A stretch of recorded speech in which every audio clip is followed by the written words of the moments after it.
Ọlọ́run ìpè ní pípe ní rẹ̀ òun náà mi pè ní òun ní pè ní ṣọlá. Ṣé wọ́n rọ́ Ọlọ́run Olódùmarè tẹ̀rẹ̀ kọjá bá o. Tó bá ké sí ọ̀nìyàn ọmọọmọ ké sí ni, kó bá yan ni ọmọọmọ yan òpè kó pé hàn ọ̀nìyàn yálà sínú ìgbàlà àbí yálà sínú iṣẹ́ ìránṣẹ́. Ó jẹ́ òpè kọkúnrẹ́rẹ́. Òun là kò rí ọ̀rọ̀ mi lónìí.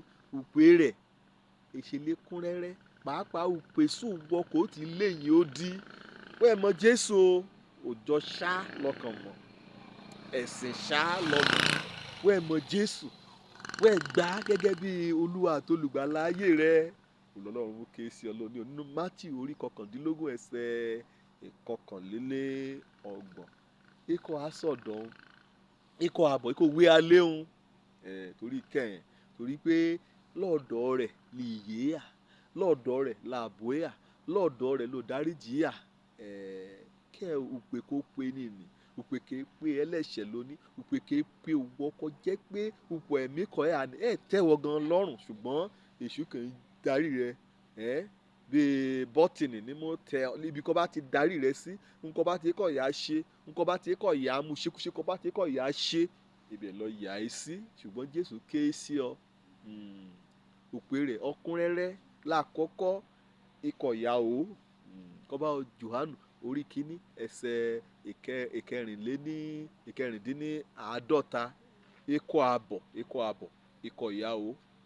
Òpè rẹ̀ lọ́ra òpè rẹ̀ wípé kó àbọ̀ kó yá mú mi wọ́n kò gbẹ ọ̀rọ̀ Ọlọ́run ìwà mímọ́ ìwà òdodo kẹ́ gbẹ ọ́ ikọ̀ àbọ̀ kó yá mú mi ní Jòhánù orí 7 ẹsẹ̀ 36. Òpè rẹ̀ kúnrẹ́rẹ́ èèkàn ìpè ní ṣá kéèpè ní sáṣálẹ̀ á pè ọ́ sínú òtẹ́lọ́rùn á pè ọ́ sínú jíjẹ mímu á pè ọ́ sínú ààbò.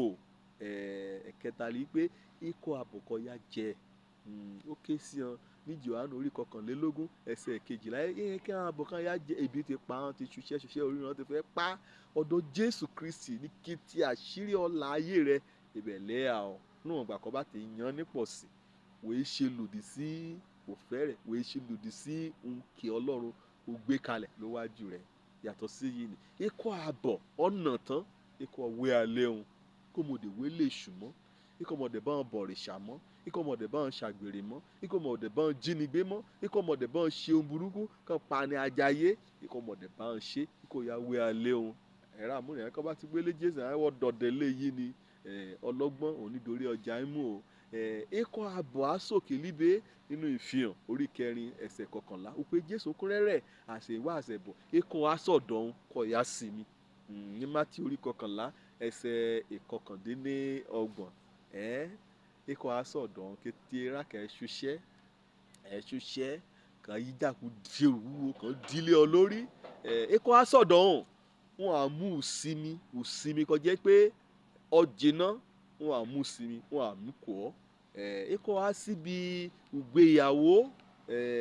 ìgbéyàwó ti ọ̀dọ́ àgùntàn Jésù ké sí ọ ẹ̀rọ akọ́ ti dàtú bí kan ṣe ọmọ Ọlọ́run èèyàn láàlépa àtòpé nínú rẹ̀ Ọlọ́run ajé yóò débẹ̀ o lẹ́yìn ayé rẹ̀ òpè kó pè ọ́ ọkúnrẹ́rẹ́rẹ́rẹ́rẹ́ ẹ̀sùn kankan yọ sílẹ̀ Òjó lórúkọ mi ọmọ àbálábí tán ọ̀nìkan gbàlà káríbi dé sílé ìjọba Ọlọ́run ire o.